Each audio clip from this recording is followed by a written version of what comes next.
On the desk, a black folder. No markings, no logo. Inside, a list of 12 names.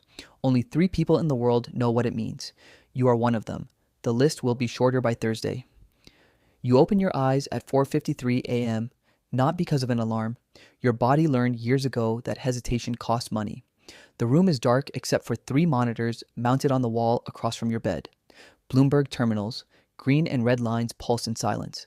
$9 trillion in assets under management. The capital starts moving before the world wakes. Before ministers check their phones, you move it. But here is what you cannot remember. You do not recall deciding to open the folder. Your hand moved automatically, like breathing, like blinking. The decision was already made before you knew you were making it. You reach for it again. Your hand stops halfway. You do not remember deciding to stop. The terminal blinks. The market opens in 4 minutes. $6.2 billion will move in the first 22 minutes. You will move half of it. Not your money, never your money, but you decide where it goes. That is a product, not returns, not advice, direction. The folder is marked Thursday. Today is Monday. But when you check the timestamp, the file was created Friday. 3 days after the deadline. Someone is rewriting time. You were 24 when the machine first noticed you. Level 1. You are 24 years old. The salary feels enormous until you see what your managing director billed for a single phone call today. $18,000, 37 minutes. You do the math, $500 per minute. His time is worth more than your annual rent. You are building a pitch deck at 3:47 a.m. The office is empty except for 3 other analysts, each in their own pod, each staring at spreadsheets that glow in the darkness like altars. This is the basement layer. Level 1, the furnace room where the system generates heat. Your monitor shows an Excel file, 38 tabs. You are modeling the acquisition of a logistics company. You find an error in the formula at 4:37 a.m., cell G447, a misplaced decimal. If you do not catch it, the fund loses $8 million on the valuation. $8 million. If you miss it, you are gone by Monday. No second chance. The machine does not forgive errors. It replaces the people who make them. You catch it. You save the deal. The managing director arrives at 7 a.m. He does not read the deck. He reads the summary page, 1 page, 4 numbers. He nods. Good work. He does not look at you. He is already thinking about the next call. But the next day, something appears in your internal file. A notation you are not supposed to see. Your senior accidentally leaves his screen unlocked. You glance. Next to your name, T2-ORC. Tier 2, Observational Resilience Confirmed. You do not know what it means. Your senior closes the screen. Too fast. He saw you looking. The machine already chose you. You just do not know it yet. Level 2. By year 2, you are no longer building models. You are sitting across from pension fund trustees. The table is mahogany. The room smells like old money and leather. $430 million in assets. They are the trustees of the Colorado Teachers Retirement Fund. 4 million teachers depend on their decision. They are looking at you. They are waiting for certainty. You do not feel certainty. You feel the weight of the room. You feel their eyes. You feel the gap between what you know and what they need you to seem to know. Your mouth is dry. You have rehearsed this moment 243 times. You know every slide, every number, every potential question, but you did not rehearse how to make doubt invisible. The trustee on the left is a woman named Margaret Chen, 63 years old. She worked as a teacher for 38 years. She asks, what is the downside scenario? You pull up slide 17, a table with 3 columns, base case, bear case, worst case. The worst case shows a 3.2% annual return. Below inflation, you explain the assumptions, you use language carefully, you make it sound possible but unlikely. They sign the contract, $430 million. Your commission is 0.85%. 3.6 million moves to your firm. You receive $220,000 as your carry. Margaret Chen shakes your hand. Thank you for your confidence in our stewardship. But that night, you find something. 2 versions of the same slide, same file name, same creation date, different content. The internal version shows worst case, negative 1.6%, not 3.2. Someone above you edited your presentation. The metadata reads, system override, compliance level 7. You have level 2, someone changed what you showed them, and you found out by accident. If you want to see how deep the system goes, subscribe. Let's continue. Level 3. 3 weeks later, you are in an office on floor 32. The managing partner sits behind a desk made of black walnut. On his monitor, a single spreadsheet, a list of 800 names, all employees of Meridian Logistics, the company you just acquired for the pension fund, the company that just approved a workforce optimization. He says one word: optimization. You understand what this means. Optimization means cutting costs. Cutting costs means cutting people. 800 people. Headcount reduction, 812 positions. Severance cost, 19 million upfront. Expected EBITDA improvement, 41 million annually. Net benefit over 3 years, 93 million. The math is perfect. The human cost is not included in the spreadsheet. You spend the next day building the presentation. 18 slides. Each slide is designed to make 800 job losses sound like a smart business decision. You use words like right-sizing, strategic realignment, operational leverage. The language functions as insulation. It keeps emotion out. It keeps humanity out. The board approves the optimization on Friday, but when you close the file, Excel freezes for 1 second. A hidden tab flashes on screen. You catch the name, protected, board relatives, and exec family. 23 names, 23 people from the termination list are relatives of board members. They will be terminated formally, then rehired through a subsidiary with raises. One name, David Ramirez. Notation, Tier 0, standard severance. Another name, Jonathan Whitmore, nephew of the managing partner. Notation, tier protected, re-engage via subsidiary, plus 18% comp adjustment, Q3. You close the file. You try to open it again. The hidden tab is gone. You check the version history. Last edit. 3 seconds before you opened the file. Someone was watching you read. Level 4. You are now 31 years old. You control trading systems that move $2.1 billion every day, not manually. You do not sit at a desk pressing buttons. You design the rules. You write the parameters. The machines execute. Human emotion has been removed from the equation. The algorithm runs on a server farm in Virginia. 409 lines of Python code. Backtested against 11 years of market data. Win rate, 63.7%. Average holding period, 4.2 hours. It buys when volatility drops below a threshold. It sells when momentum reverses. It does not care about earnings. It does not care about management quality. It cares about patterns. Line 2, 37 contains a condition you wrote 3 weeks ago. If volatility index exceeds threshold value, execute sell order at market price, no limit. In normal conditions, this is a safety mechanism. It prevents the fund from holding positions during extreme turbulence, but during a flash crash, this becomes a catalyst. The algorithm sells. Selling increases volatility. Increased volatility triggers more selling. A feedback loop. 3 months later, the algorithm executes 218 sell orders in 4 minutes. The market drops 1.7%.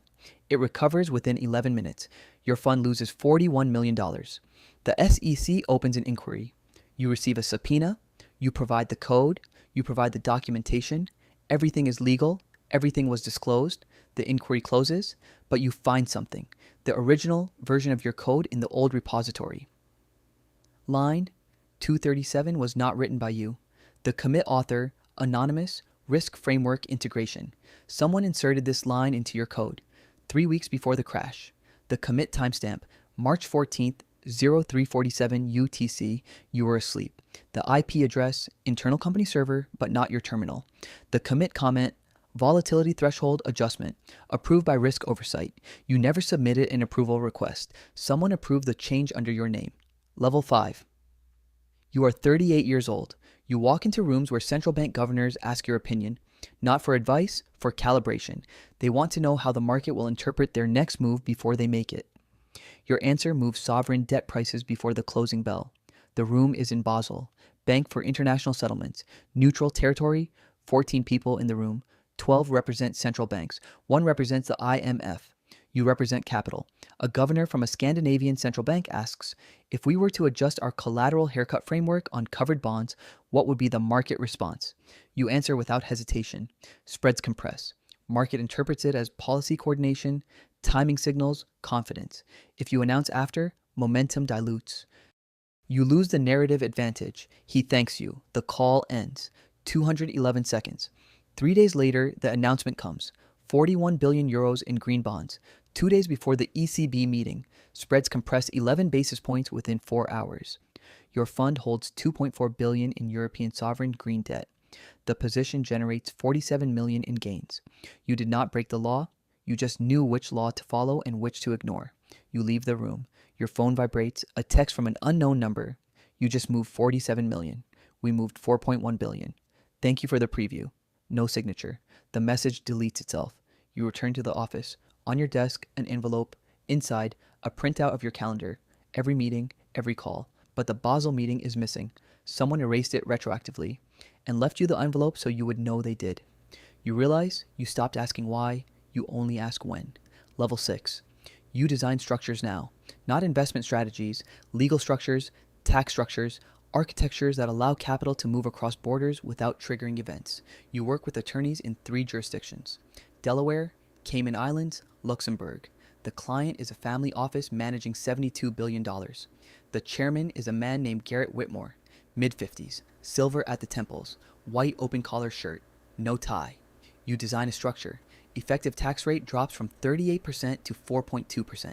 Everything is legal. Everything is optimized. Everything is invisible. Over 3 years, the family office saves $2.9 billion in taxes. Not evaded. Saved. 2 months later, Garrett Whitmore's home state cuts public school funding by $93 million. Teacher layoffs, program cancellations. You read the report. It contains a phrase, decline in tax revenue from large corporate structures. You check. The largest taxpayer in the state, Whitmore's company, which now pays $2.9 billion less, and you designed it. You put 2 documents side by side. Left, your report for Whitmore, projected tax efficiency gain, $2.9 billion over 36 months. Right, Department of Education report, budgetary shortfall due to corporate tax structure optimization, $93 million annually. The numbers align.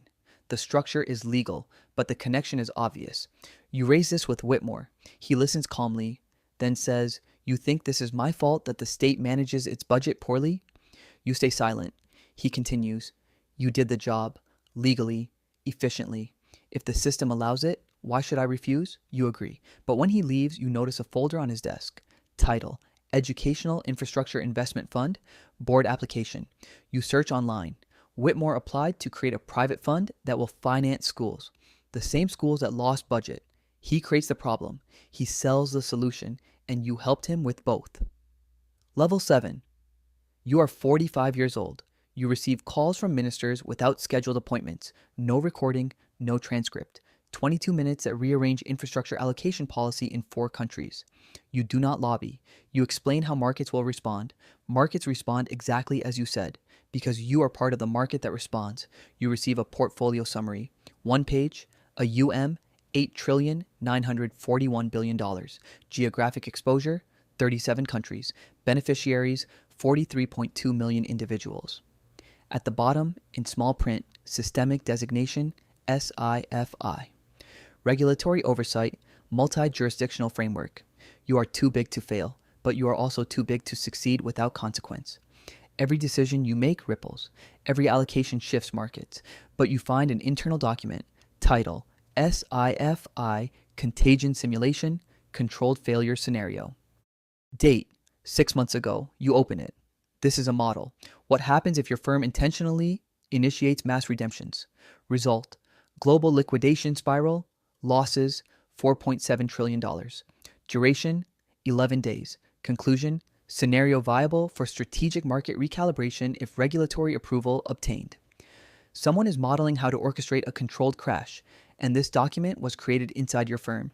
The PDF is marked Board Eyes Only, Regulatory Consultation Q2. Inside, a table. Which assets to liquidate first? Which jurisdictions suffer most? Which pension funds go bankrupt? The final section, estimated political window.